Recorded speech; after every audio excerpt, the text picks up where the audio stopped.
अच्छा जी, आप सबको इंतजार है कप्तान के खिताब का। मैं जब छोटा सा था, अभी भी छोटा हूं, 40 के करीब हूं सिर्फ, लेकिन इमरान खान साहब को जब जब बुलाया, हर बार दिल से इतनी खुशी महसूस की और अल्लाह ताला का शुक्र भी अदा किया कि यह मौका मिलता है कि इस अजीम लीडर को बुलाएं। लेकिन आज ये काम मैं अकेले नहीं करूंगा। आज कैपिटल अरीना में मौजूद तमाम पाकिस्तानी यहाँ पे आप सब ने मेरा साथ देना है और इंतजार की घड़ियां अब खत्म।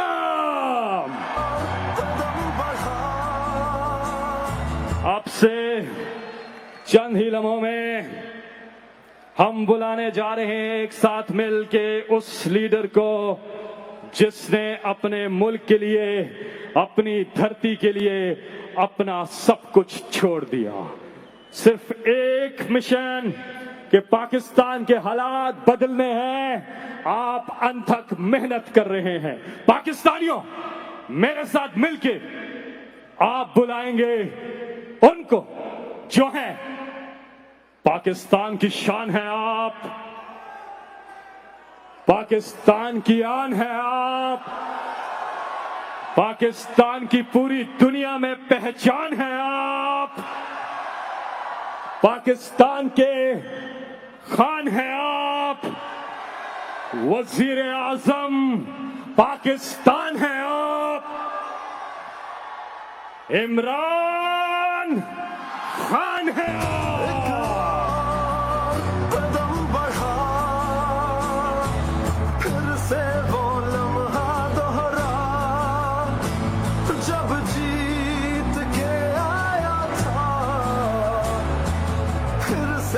वतन को जुदा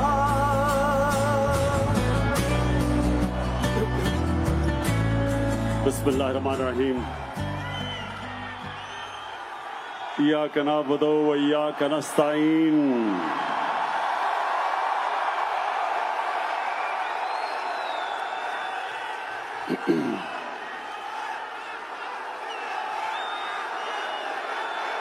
बहुत बहुत शुक्रिया।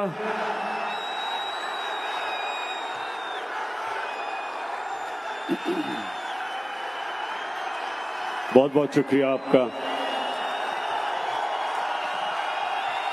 दिल से आपका शुक्रिया अदा करता हूं, दिल से शुक्रिया अदा करता हूं जो आज आपने मुझे इज्जत दी।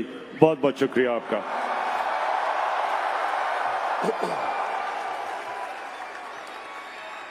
अच्छा, वॉशिंगटन में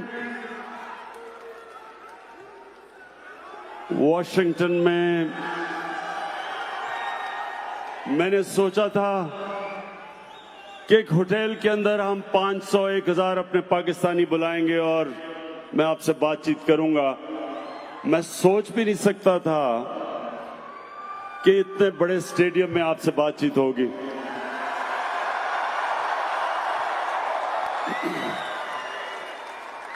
अच्छा, अब आपने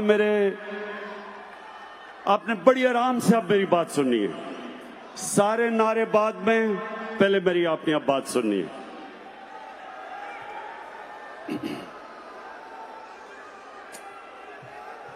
मेरे पाकिस्तानी अमेरिकन, नहीं अभी नहीं बन गया हूं।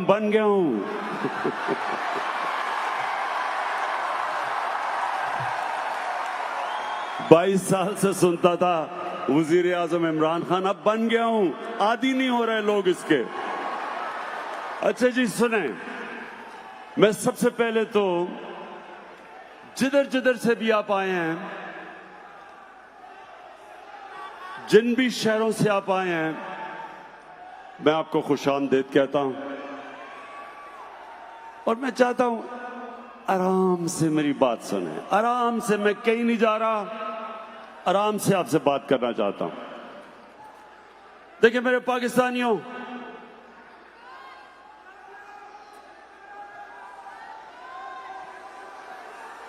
एक चीज एक चीज आपने याद रखनी है कि ये जो अल्लाह ने हमें मुल्क दिया, सुने आराम से, पाकिस्तान जो अल्लाह ने हमें मुल्क दिया, ये किसी को भी अंदाजा नहीं है कि ये अल्लाह की कितनी बड़ी नेमत है। ये हमारा मुल्क, ये अल्लाह ने एक खास नेमत के तौर पे हमें दिया। और मेरे पाकिस्तानियों, ये वो मुल्क है जो इंशाअल्लाह ये हर साल आप इसको तब्दील होते देखेंगे। ये हर साल मुल्क ऊपर जाता रहेगा।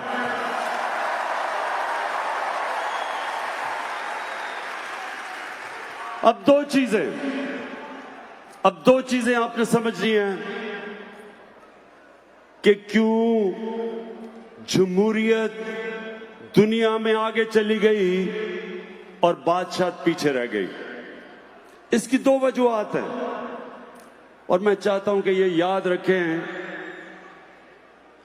कि ये दो वजह है कि हम क्यों पीछे रह गए और दुनिया आगे चली गई। मेरे पाकिस्तानियों, जमहूरियत के अंदर दो चीजें हैं जो बादशाह में नहीं है।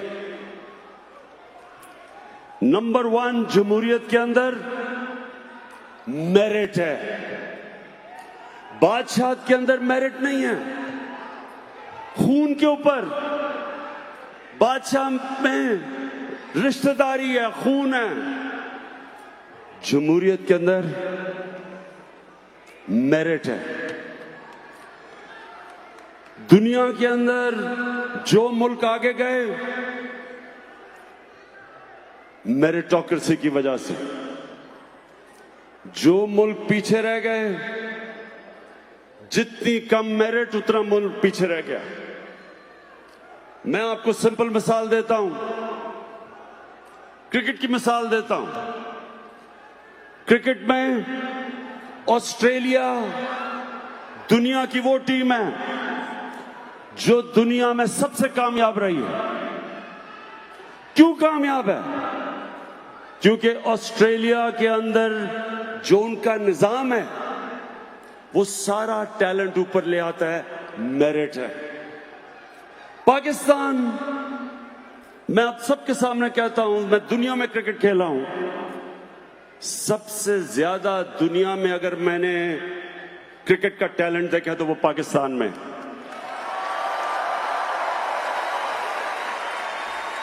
लेकिन क्योंकि मेरिट नहीं है, मेरिट का सिस्टम नहीं है, हम वो टैलेंट को ऊपर नहीं ला सकते।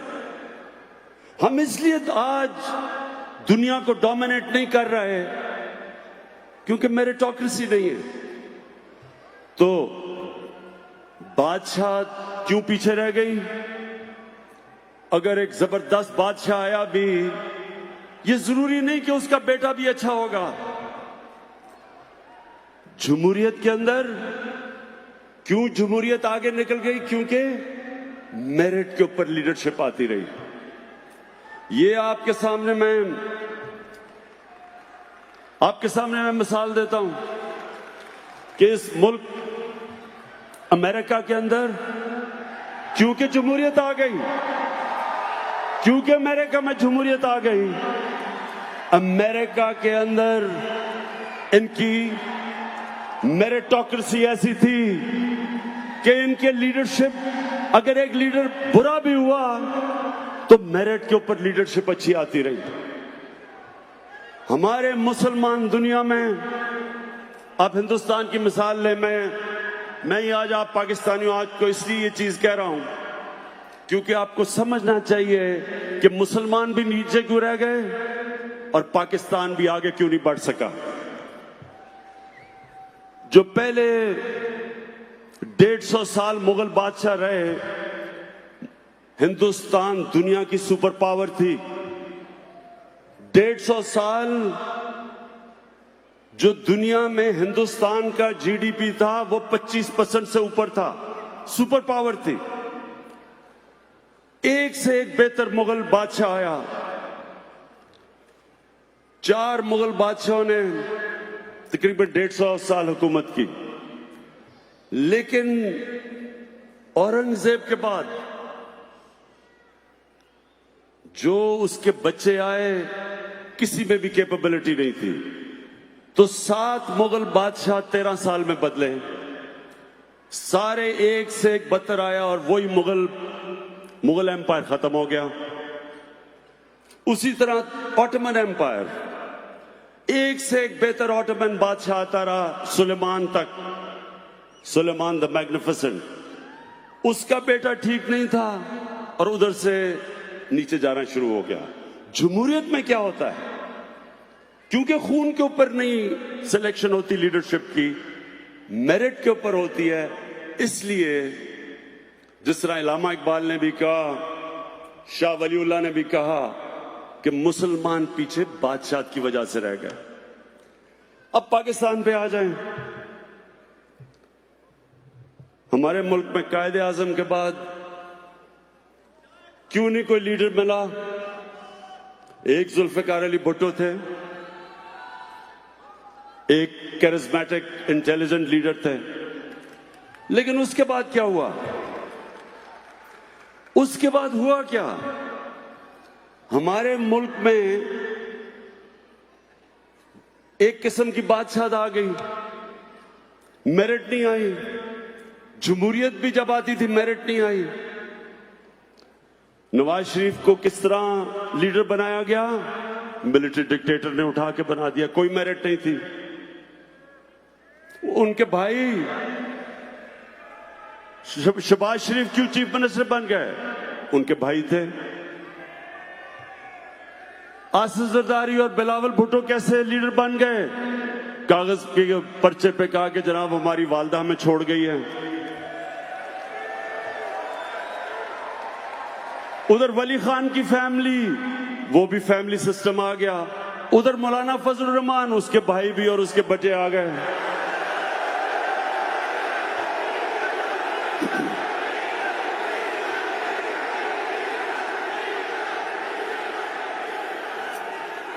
कहने का मकसद यह है कि जब जमहूरियत भी आई, मेरिट तो नहीं आई।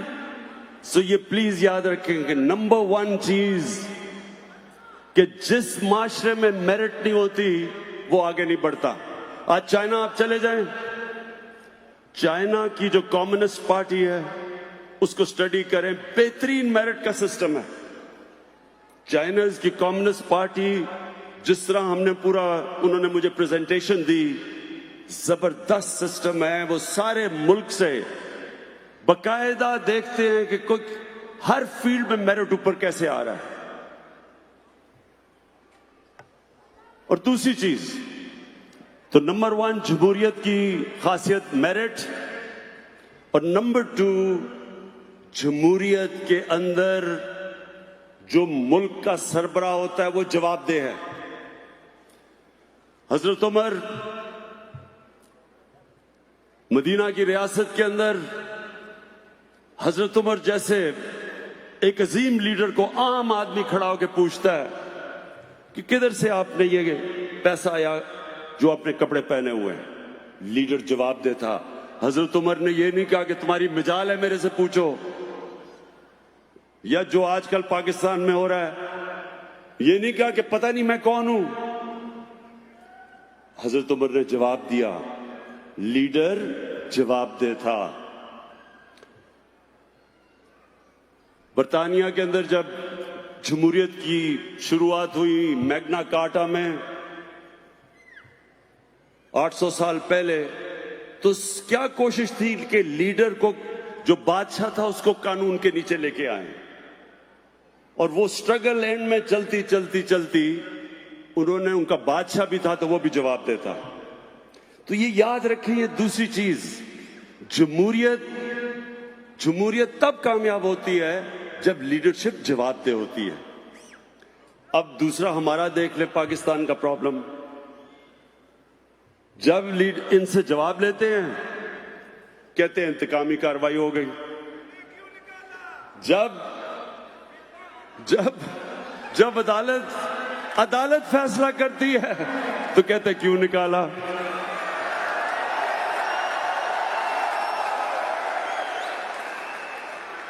आप और ये जो आज पाकिस्तान में हो रहा है ये नया पाकिस्तान बन रहा है। कभी इन लोगों से जवाब नहीं लिया गया था, कभी लीडरशिप से जवाब नहीं लिया गया था। लोग कहते हैं ना जी कि किधर है नया पाकिस्तान।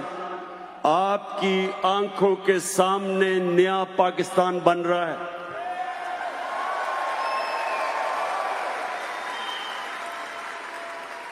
जिसको जब सवाल पूछते हैं ताकतवर से, जिस भी ताकतवर से सवाल पूछते हैं वो ये अपना जवाब नहीं देता, अपनी सफाई नहीं पेश करता।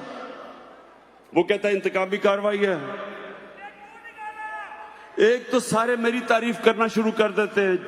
जिससे पूछो, शाहिद खाकान अब्बासी से पूछो, आसिफ जरदारी से पूछो, नवाज से पूछो, शहबाज, सारे मुझे कहते हैं कि जी इमरान खान करवा रहा है। क्या करवाया इमरान खान ने? सारे केसेस इनके ऊपर पुराने हैं, हमने कोई केस नहीं किया, ये इनके जमाने के केसेस हैं। हमने सिर्फ इदारों को आजाद किया है, हमने सिर्फ नैब को आजाद किया है, हमने FIA को आजाद किया है। मेरे पाकिस्तानियों, नबी सल्लल्लाहु अलैहि वसल्लम उन्होंने कहा था कि तुम्हारे से पहले बड़ी कौमें बर्बाद हुई जिधर एक कानून ताकतवर के लिए और दूसरा कमजोर के लिए। हमारे सामने, हमने अपनी आंखों के साथ सामने पाकिस्तान को नीचे जाते देखा। मैं जब बड़ा हो रहा था 1960s के अंदर पाकिस्तान सबसे तेजी से तरक्की कर रहा था बर्रे-सगीर में, बल्कि एशिया में पाकिस्तान की मिसाल दी जाती थी। वो मुल्क जो सबसे तेजी से तरक्की कर रहा था, इंडस्ट्रियलाइज हो रहा था।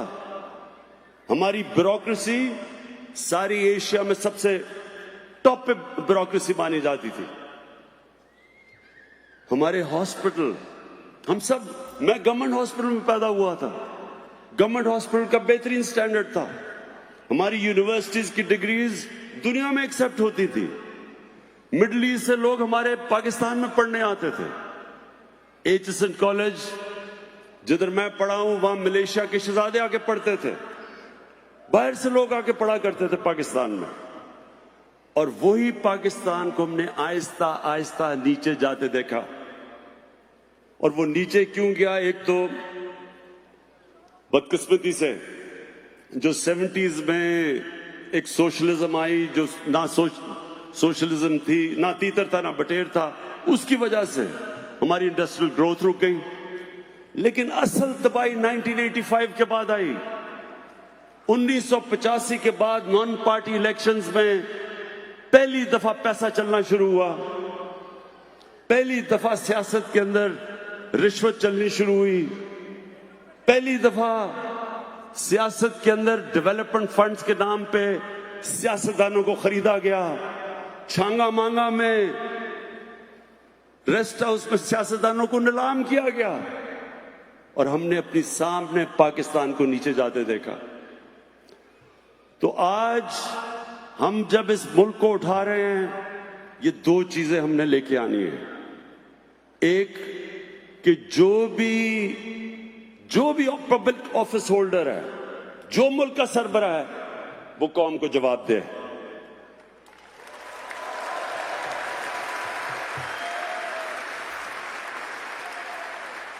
आजकल ये सारे सब इकट्ठे हो गए हैं।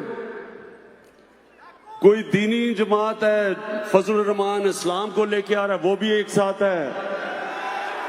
दूसरी तरफ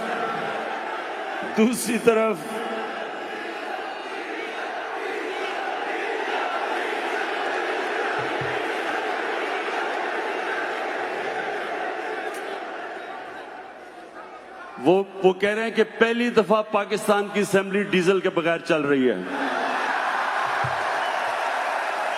तो फजल रहमान, दूसरी तरफ सेकुलर बिलावल भुट्टो, वो भी साथ मिल गया है। फिर नून लीग, जिसका पता ही नहीं कि वो क्या है, वो भी साथ है। सब इकट्ठे हैं। इनका सब एक मकसद है, सिर्फ एक मकसद है। इनका सिर्फ एक मकसद है। क्या है? बताएं क्या है एक मकसद? 3 लफ्ज सुनना चाहते हैं मेरे से, NRO, यानी कि जो अब तक इक्तदार में बैठ के मुकमुका है, सब एक चीज चाहते हैं।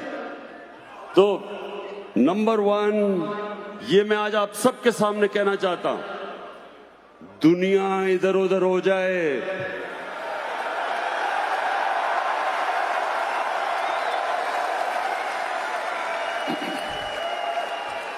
मुझे बल्कि बाहर से भी सिफारिशें भिजवाई हैं। एक आध बादशाह ने भी मुझे सिफारिश की है। लेकिन ये वक्त है, आज अगर हम खड़े हो गए, हमने ताकतवर का आज एहतसाब कर दिया, इनकी प्रॉपर्टीज अटैच करनी हमने शुरू कर दी हैं, इनकी बेनामी प्रॉपर्टीज हमने पकड़नी शुरू कर दी हैं, इनने जो अरबों अरबों रुपया बाहर लेके गए हैं, बाहर की गवर्नमेंट से हमने बातचीत शुरू कर दी है कि ये पैसा वापस लेके आए।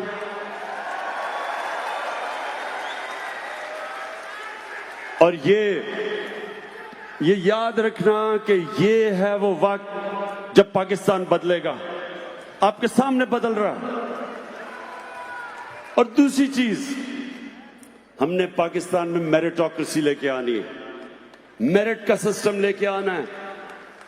मैं आप सबसे ज्यादा, मैं भी एक ओवरसीज पाकिस्तानी बड़ी देर रह चुका हूं। मैं 18 साल की उम्र में बाहर गया, क्रिकेट खेलने गया, पहले पढ़ाई की, फिर 18 साल तक बाहर, आधा साल बाहर रहता था, क्रिकेट खेलता था। तो मेरा सबसे ज्यादा ओवरसीज पाकिस्तानी के साथ राब्ता रह चुका है। मैंने अमेरिका में भी पाकिस्तानी कम्युनिटी देखी शुरू में।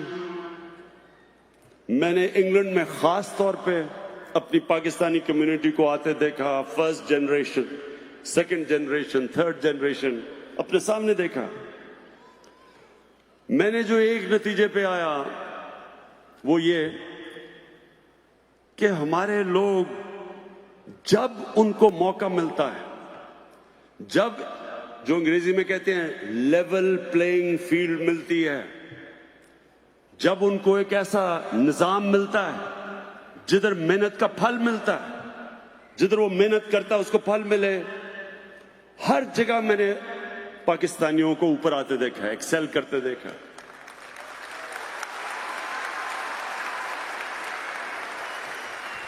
क्योंकि पाकिस्तान में मेरिट नहीं, मौके नहीं मिलते, क्योंकि पाकिस्तान के अंदर वो सिस्टम ही नहीं जो मौका देता है आम आदमी को ऊपर आने का। हमारा तालीम का सिस्टम नहीं ऊपर आने देता। किस मुल्क में है इंग्लिश मीडियम थोड़े से तबके के लिए, उर्दू मीडियम बाकियों के लिए, फिर दीनी मदरसे? किस मुल्क में 3 सिस्टम चलते हैं? हमारा तालीम का निजाम ही हमारे निचले कमजोर तबके को ऊपर नहीं आने देता। एजुकेशन अपार्थाइड है। और यहां इधर मौके मिलते हैं लोगों को। हमने कितने, मैंने अपनी आंखों के सामने मजदूर देखे आते हुए इंग्लैंड, उनके बच्चे मुफ्त गवर्नमेंट स्कूलों में पढ़े और वो देखते देखते किधर से किधर पहुंच गए। तो क्यों नहीं कर सकते हम अपने मुल्क में? और इंशाअल्लाह ये है पहली दफा पाकिस्तान में, अब ये पहली दफा हो रहा है पाकिस्तान में कि हम गवर्नमेंट स्कूलों के अंदर सिस्टम ठीक कर रहे हैं, एक सिलेबस लाने की कोशिश कर रहे हैं सारे स्कूलों के अंदर कि एक मेन सिलेबस हो सबके लिए।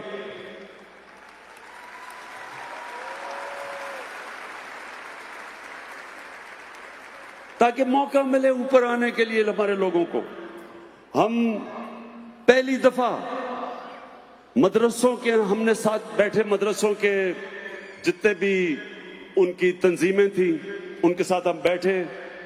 अभी हमने उनसे मुआहदा किया है कि मदरसे के बच्चों को भी मौका मिले ऊपर आने का, उनके लिए भी दीन के अलावा साइंस के सब्जेक्ट पढ़ाए जाएं, मैथ्स पढ़ाए जाएं, मौका दिया जाए ताकि वो भी डॉक्टर्स बन सकें, वो भी ऊपर आ सकें।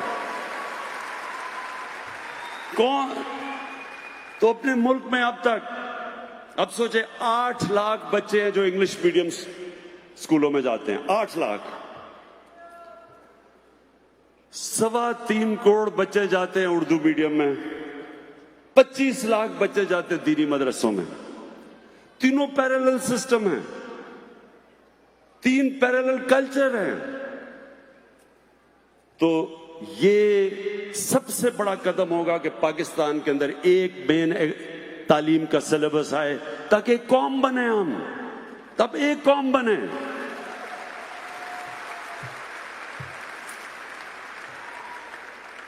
और मेरिट का सिस्टम तब आएगा पाकिस्तान में जब ये जो खानदानों की सियासत है ये खत्म हो, ये जो जागीरदाराना निजाम है ये खत्म हो। और ये पहली पार्टी है आपकी, तहरीक इंसाफ पहली पार्टी है। कोई इमरान खान का रिश्तेदार किसी ओहदे पे नहीं है, कोई मेरा दोस्त किसी ओहदे पे नहीं है। ये पहली पार्टी है जो मेरिट के ऊपर लोग आ रहे हैं। और इंशाल्लाह इस पार्टी से हम आपको नए लीडर निकाल के दिखाएंगे। जिस तरह मुराद सईद एक आम स्टूडेंट से उठ के एक लीडर बन गया है, फेडरल मिनिस्टर है आज, किसी का रिश्तेदार नहीं है। और हमाद अजहर अभी एक हमारा नया लीडर उभरा है जिसको फिर हमने फेडरल मिनिस्टर बनाया है।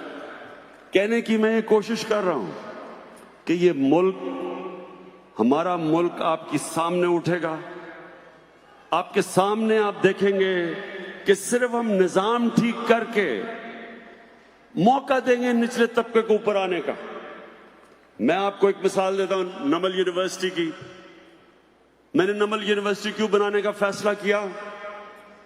क्योंकि मियांवाली के अंदर मैं जब हल्के में फिरता था तो बेरोजगारी थी, नौजवान बेरोजगार फिर रहा था, जुर्म की तरफ जा रहा था, मंशियात की तरफ जा रहा था। तो मैंने सोचा एक टेक्निकल कॉलेज बनाऊंगा ताकि हुनर सीखे। लेकिन वो जगह इतनी खूबसूरत थी कि मैंने यूनिवर्सिटी बना दी। अब आप ये सोचें कि वहां उर्दू मीडियम के बच्चे, उनको पहले हमने अंग्रेजी पढ़ाई, फाउंडेशन कोर्स करवाया, ब्रैडफोर्ड के साथ वो यूनिवर्सिटी की एफिलिएशन करी। ब्रैडफोर्ड इंग्लैंड की यूनिवर्सिटी थी। मैं आपको अब ये समझाने की कोशिश कर रहा हूं कि कितना बड़ा टैलेंट हमारा नीचे है पाकिस्तान में, जिसको मौका नहीं मिलता ऊपर आने के लिए।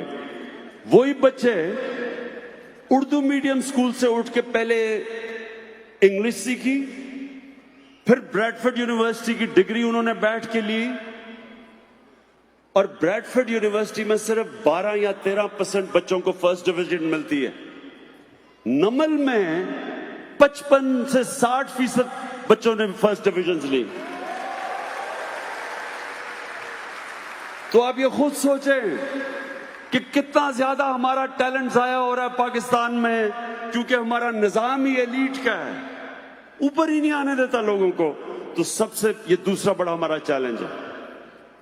लेकिन मैं आज अपने इतने बड़ा क्राउड जो पाकिस्तानी आए हुए, मैं आपको एक और चीज कहना चाहता हूं कि हमने जितना जितना टाइम गुजरता जा रहा है, ये 10 महीने, मैंने खुद, मुझे अंदाजा नहीं था कि अल्लाह ने पाकिस्तान को क्या क्या दिया।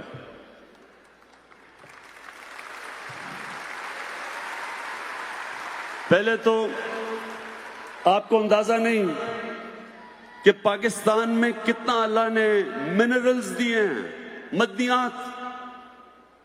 जो पाकिस्तान के पास तांबे के जखीरे हैं वो दुनिया में 4-5 बड़े मुल्कों के मुकाबले में अरबों अरबों डॉलर के जखीरे पड़े हुए वहां। और हमारी बदकिस्मती देखें कि एक रेको डिग के अंदर अच्छा भला वहां बाहर से कंपनी आई, काम शुरू होने लगा था।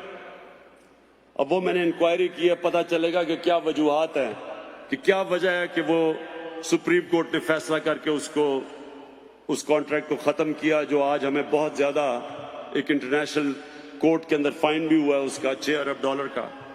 लेकिन ये सोचें कि वो जो वहां अंदाजा लगाया जाता है कि $200 अरब के तो वहां सिर्फ एक जगह पे तांबे के रिजर्व्स और सोना पड़ा हुआ है, तो 10 साल से कोई काम ही नहीं हो रहा क्योंकि कोर्ट केस हो गया।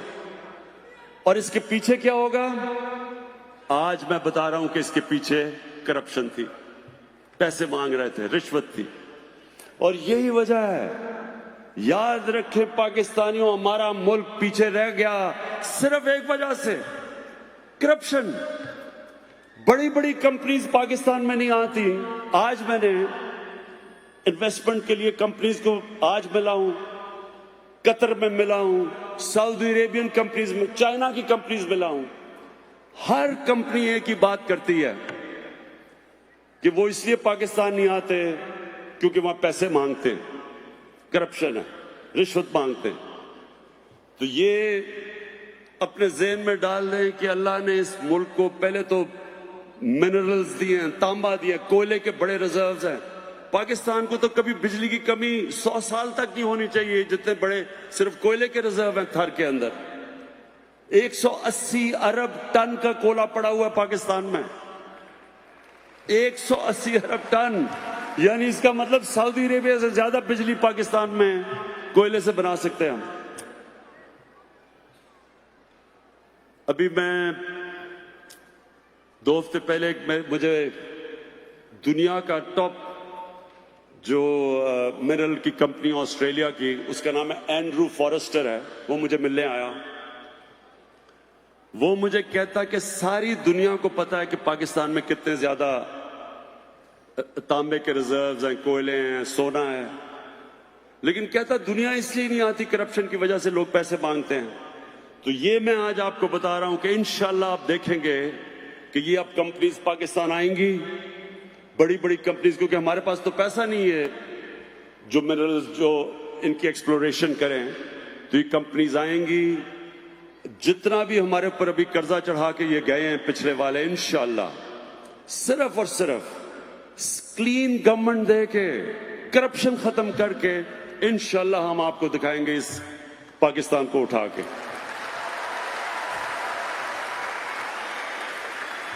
हम चाइना गए, अब ये सुने जरा, जो हमें अल्लाह ने जमीन दी है, ये जो हमारे पास जमीन है, ये जरखेज तरीन जमीन है।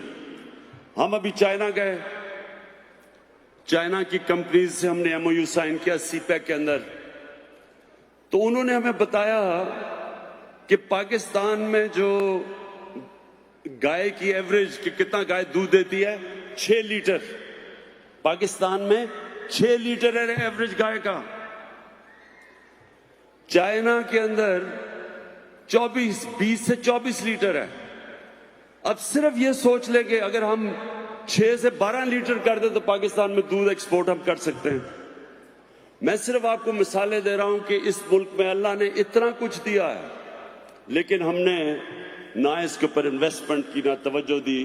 तो इंशाल्लाह जो चाइना से हमने अब साइन किए हैं कॉन्ट्रैक्ट्स सीपैक के अंदर, और जो हमारे से MOU साइन किए हैं, वो हमारे तो हर इशू, हर जगह टेक्नोलॉजिकल हमारे लिए मदद भी कर रहे हैं, इंडस्ट्री रीलोकेशन कर रहे हैं सीपैक के अंदर। तो इंशाल्लाह आप देखेंगे आने वाले दिनों में कि हम पाकिस्तान को हर चीज में, इंडस्ट्री में भी आप देखेंगे डेवलपमेंट।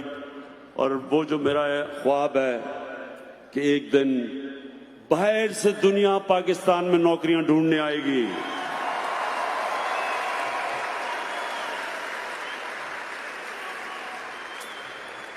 अब मैं आपसे ये अब मेरे से सब पूछते हैं कि जी आपकी विजन क्या पाकिस्तान की, कि किस तरह का पाकिस्तान होना चाहिए।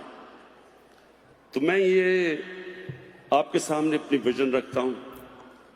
मैं ये समझता हूं कि ये बड़ा जरूरी है आप सबको समझना, क्योंकि हर कौम किसी मकसद के लिए पैदा होती है।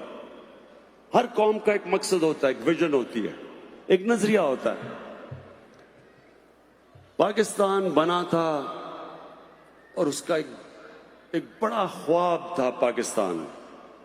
इलामा इकबाल और कायदे आजम, जो एक लीडर को मैं मानता हूं, कायदे आजम को, और इलामा इकबाल जो शायद ही इतना बड़ा मुसलमान दुनिया में कोई ज़हन हो पिछले 500 साल में, तो इनकी क्या थी।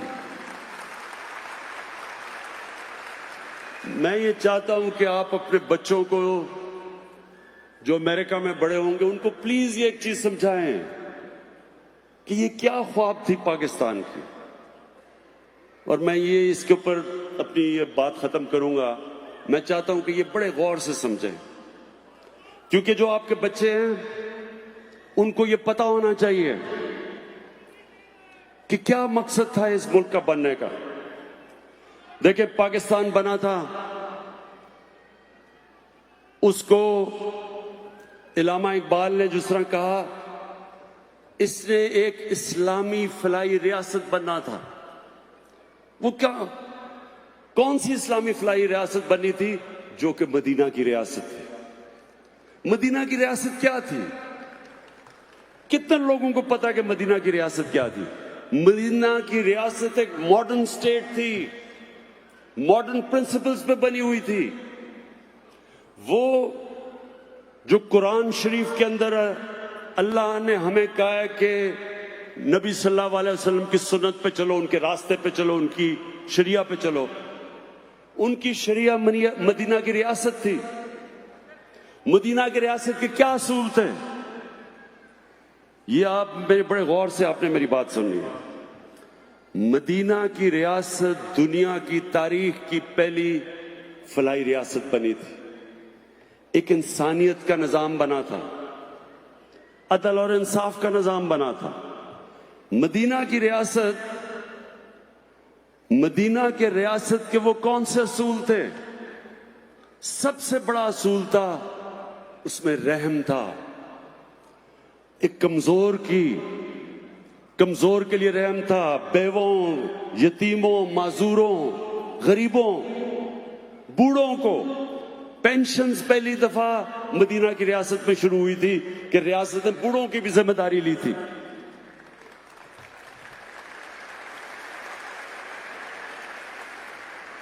पैसे नहीं थे, वो गरीब थे, उनके साथ दो सुपर पावर्स थी, पर्शियन एम्पायर और रोमन एम्पायर। पैसा तो उनके पास था, वहां अमीर अमीर था, गरीब गरीब था। इनके पास तो पैसा भी नहीं था। लेकिन सरकार मदीना ने फैसला किया कि रियासत की जिम्मेदारी है अपने कमजोर तबके को ऊपर उठाने के लिए। पहली दफा प्रोग्रेसिव टैक्सेशन निकली, जो आजकल मगरिब में आप देखते हैं। प्रोग्रेसिव टैक्सेशन, पैसे वालों से टैक्स लिया और कमजोरों के ऊपर खर्च किया। ये पहली दफा हुआ था, उससे पहले कोई कॉन्सेप्ट नहीं था। उससे पहले बादशाह अमीर और उसके इर्द गिर्द अमीर, बाकी कौम गरीब। ये जो प्रोग्रेसिव टैक्सेशन, पैसे वालों से लेके गरीबों को देना, ये पहली दफा मदीना में हुआ था। फिर ख्वातीन को राइट्स दिए गए थे, वो भी रेवोल्यूशन थी। पहली दफा ख्वातीन को हिस्सा दिया गया था जायदाद के अंदर। आज तक मुझे अफसोस से कहना पड़ता है कि आज तक पाकिस्तान में हम स्वाय थोड़े से शहरों के, देहात में आज तक हम औरतों को उनका हिस्सा नहीं देते जायदाद में। ये तहरीक इंसाफ अब कानून लेके आ रही है कि ये कानून उनको देना पड़ेगा, हमारी औरतों को हिस्सा।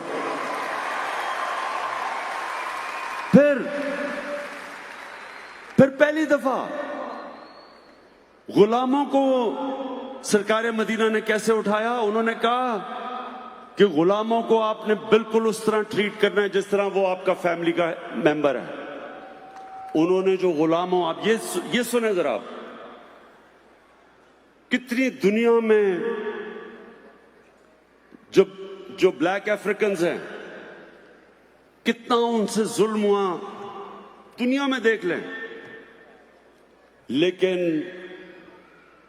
सरकार मदीना ने जब हजरत बिलाल को उठा के उन्होंने माशरे का एक मेंबर बनाया, उससे क्या हुआ? मुसलमान दुनिया वो वाहिद एग्जाम्पल है जिधर गुलाम बादशाह बन गए। स्लेव डायनेस्टीज थी हिंदुस्तान में, स्लेव डायनेस्टी थी। कुतुबुद्दीन ऐबक गुलाम था, तुर्की में मामलूक वो गुलाम थे, वो जो बादशाह बन गए। ये गुलामों को आजाद किया, ख्वातीन को राइट्स दी, इंसानों को बराबर किया। जो उनका आखिरी खुतबा था अराफात के ऊपर, जो नबी सल्लल्लाहु अलैहि वसल्लम का आखिरी खुतबा था, उन्होंने ह्यूमन राइट्स का चार्टर बताया जो आज यूएन कह सकती है। वो आप ये समझेंगे कि आज यूनाइटेड नेशंस का चार्टर अनाउंस हो रहा है, जो उन्होंने आखिरी खुतबे में कहा कि इंसान बराबर हैं, चाहे जो मर्जी उनका रंग हो। जो माइनॉरिटीज थी, मिसाक मदीना साइन किया यहूदियों से, ईसाइयों से, कि आपकी जो इबादत गाह हैं उनको हम प्रोटेक्ट करेंगे। ये सारे मॉडर्न कॉन्सेप्ट्स थे। और ये बनना है पाकिस्तान ने। ये है हमारी विजन, ये पाकिस्तान हमने बनाना है। एक इंसानियत का निजाम, एक इंसाफ का निजाम, एक मेरिट का सिस्टम। जो मदीना की रियासत ऊपर कैसे गई? मेरिट का सिस्टम था। जो भी ऊपर हो, जो भी अच्छा करता था उसको ऊपर ले आते थे। खालिद बिन वलीद वो कमांडर था जिसने तकरीबन मुसलमानों को जंगे ओहद में शिकस्त दे चुका था।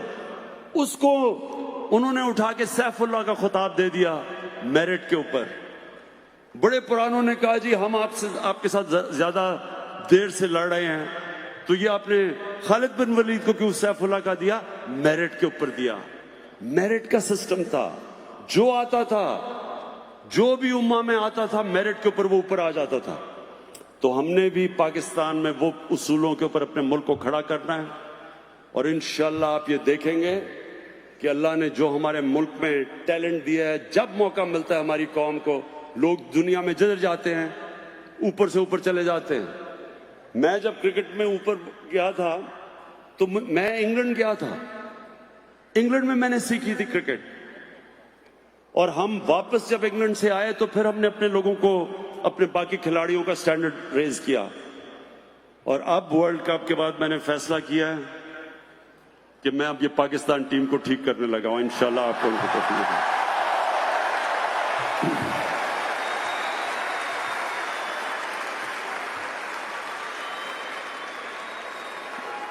काफी मायूसियां हो चुकी हैं। इंशाल्लाह जो अगला वर्ल्ड कप में आप जो पाकिस्तानी टीम देखेंगे, अभी मेरे ये लफ्ज याद रखना कि वो टीम बिल्कुल एक ऐसी प्रोफेशनल टीम आपको लेके आएंगे ग्राउंड के अंदर, बेस्ट टीम लेके आएंगे। और सिस्टम ठीक करेंगे, निजाम को ठीक करेंगे। निजाम ऐसा लेके आएंगे कि इंशाल्लाह बेहतरीन टैलेंट पाकिस्तान का ऊपर आएगा। एक फर्स्ट क्लास स्ट्रिक्ट, वो इंशाल्लाह मैं आपको करके दिखाऊंगा। उसी तरह बाकी खेलों के अंदर। लेकिन मेरी आखिर में, हाँ, पीआईए की फिक्र ना करें, मुझे पीआईए का भी पता है, पीआईए को भी हम ठीक कर रहे हैं। आपको ये मैं बता दूं, जब हमें इक़्तिदार मिला, आप यकीन करें, एक इदारा नहीं था जो रिकॉर्ड खसारा नहीं कर रहा था। पीआईए, वफदा, रेलवे, जो भी इदारा ले, बिजली यानी गैस, सब नुकसान कर रहे थे। और अभी भी ये पूरी जंग चली हुई है। ये इंशाल्लाह हमारा एक थोड़ा मुश्किल वक्त है। ये हमारा मुश्किल वक्त है, 4 महीने 6 महीने साल तक रहेगा। लेकिन इंशाल्लाह हम आपको पाकिस्तान को निकाल के दिखाएंगे, इस मुल्क को अपने पैर पे खड़ा करेंगे। जो ताजर आज पाकिस्तान में कह रहे हैं कि हम रजिस्टर नहीं होंगे, सब सुन लें मेरी बात कि जो कर्जा पाकिस्तान पे चढ़ा हुआ है सारे ताजरों को रजिस्टर होना पड़ेगा। और अगर सब मिलके थोड़ा थोड़ा टैक्स दें, कोई मुश्किल नहीं है पाकिस्तान को कर्जों की दलदल से निकालना। लेकिन यह नहीं होगा कि मुल्क, आज सुने जरा पाकिस्तान का हाल क्या है, जो हमें पाकिस्तान मिला था। पहले सबसे कम टैक्स पाकिस्तानी देते हैं, दुनिया में सबसे कम टैक्स जीडीपी रेशियो है पाकिस्तान का। ऊपर से जो इन्होंने कर्जे चढ़ाए, अच्छा मैं जरा आपकी नॉलेज टेस्ट करना चाहता हूं, 10 साल पहले कितना पाकिस्तान का कर्जा था?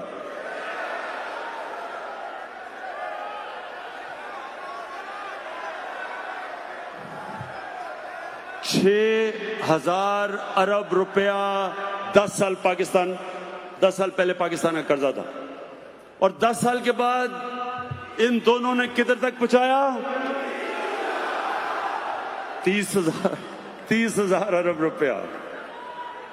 फिर से सुने 60 सालों के अंदर पाकिस्तान का कर्जा 6,000 अरब था।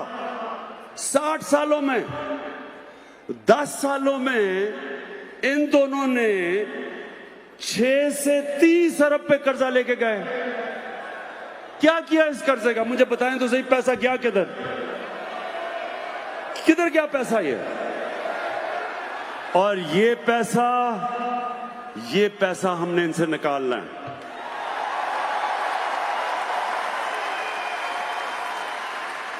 मैं फिर से इनको कहना चाहता हूं, जो मर्जी आपने करना करें, सब इकट्ठे हो जाते हैं जी जमहूरियत बचाने के लिए, अपने पैसे बचाने के लिए सब इकट्ठे हो जाते हैं। आप इकट्ठे हो जाएं, आपने धरना करना है, मैं आपको कंटेनर दूंगा, उसमें धरना भी कर लें। आपने जलसे जुलूस करने हैं, वो कीमे के नान के बगैर आपके लोग नहीं निकलते। हम शायद तहरीक इंसाफ के वर्कर ही भेज दें थोड़े से, ताकि आपके जलसे थोड़े से बड़े हो जाएं। जो मर्जी करना है करें, आपको पैसा वापस करना पड़ेगा।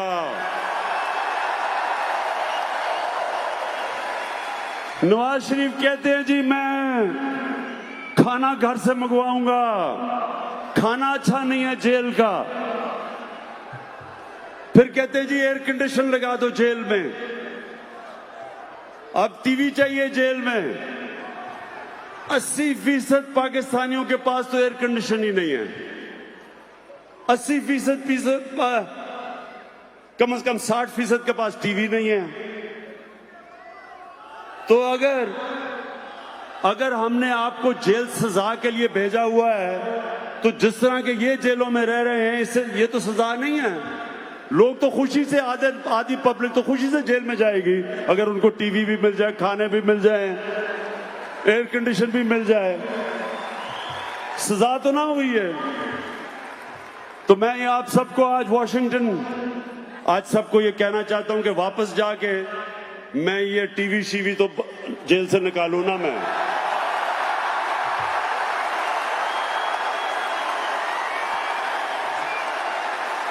एयर कंडीशन भी निकालें जेल से।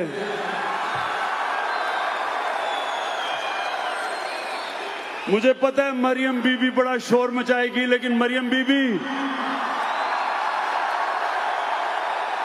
पैसा वापस कर दें, वो जेल से बाहर जा सकते हैं। पैसा वापस कर दें। एक तरफ हमारी कौम, हमारे लोगों के पास ना अच्छा अस्पताल है, ना स्कूल है, ना साफ पीने का पानी है कई जगह, क्योंकि पैसा नहीं है हमारे पास। और दूसरी तरफ आप जेल में फैसिलिटीज इसलिए। और आसिफ जरदारी दूसरे जेल में है। जरदारी का भी मैं देख रहा हूं, वो जेल में जाता है, अस्पताल चला जाता है, सारा टाइम अस्पताल में गुजार लेता है। आसिफ जरदारी आपको भी जेल में रखेंगे, ना टीवी होगा, ना एयर कंडीशन होगा।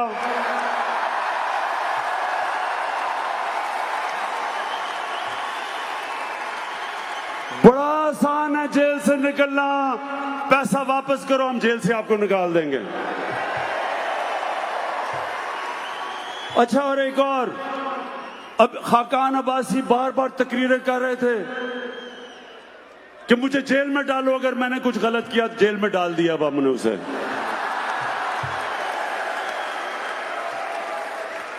अच्छा, मौलाना फजल रहमान,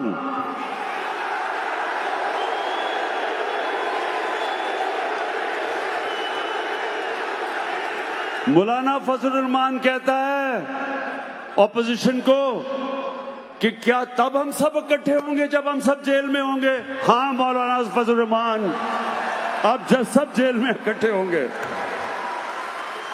देखे पाकिस्तानियों, ये है तब्दीली। कभी आज तक कभी ताकतवर को पाकिस्तान के कानून ने कभी भी उसका एहतसाब नहीं किया, और ये है सबसे बड़ी तब्दीली। और इसी वजह से ये इंशाल्लाह हमारी कौम उठेगी, इसी वजह से इंशाल्लाह हमारा मुल्क एक अजीम मुल्क बनेगा। अच्छा, अब क्या चाहते हैं? मैं डोनाल्ड ट्रंप से क्या कल बातें करूं?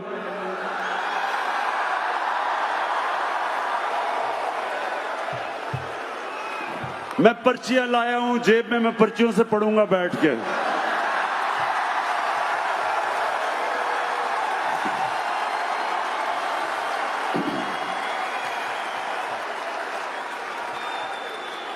मुझे बड़ा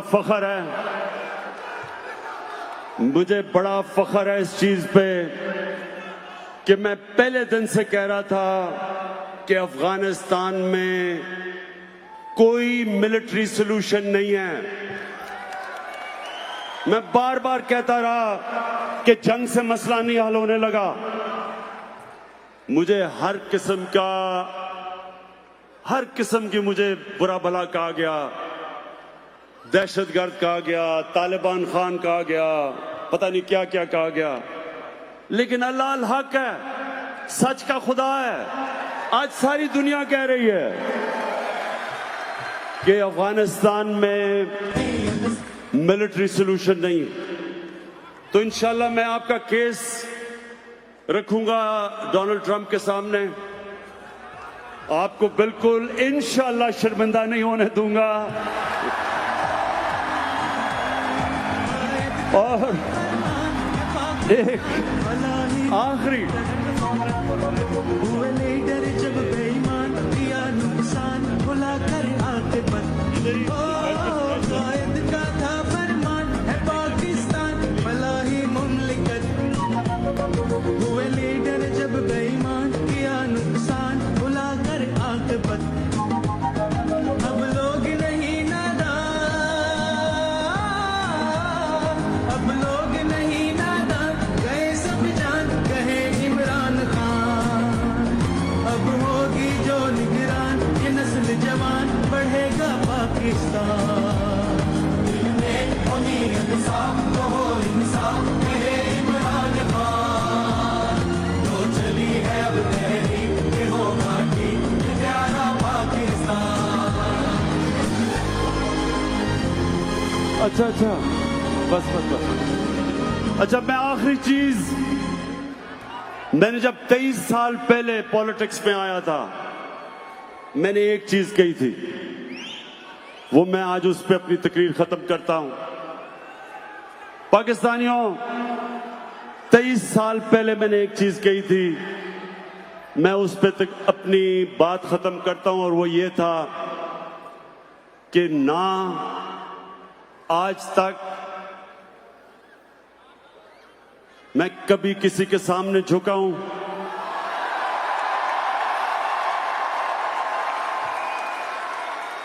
सिवाय अल्लाह के, और इंशाल्लाह कभी अपनी कौम को किसी के सामने नहीं झुकने दूंगा, इंशाल्लाह।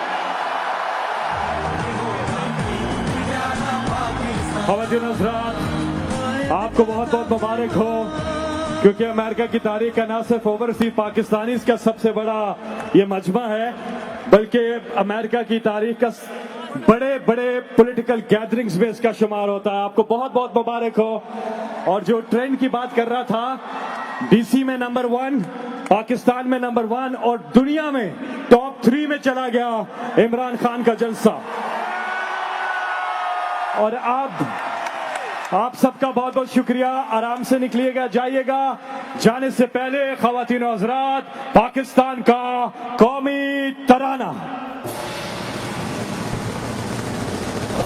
सर सगीर शाह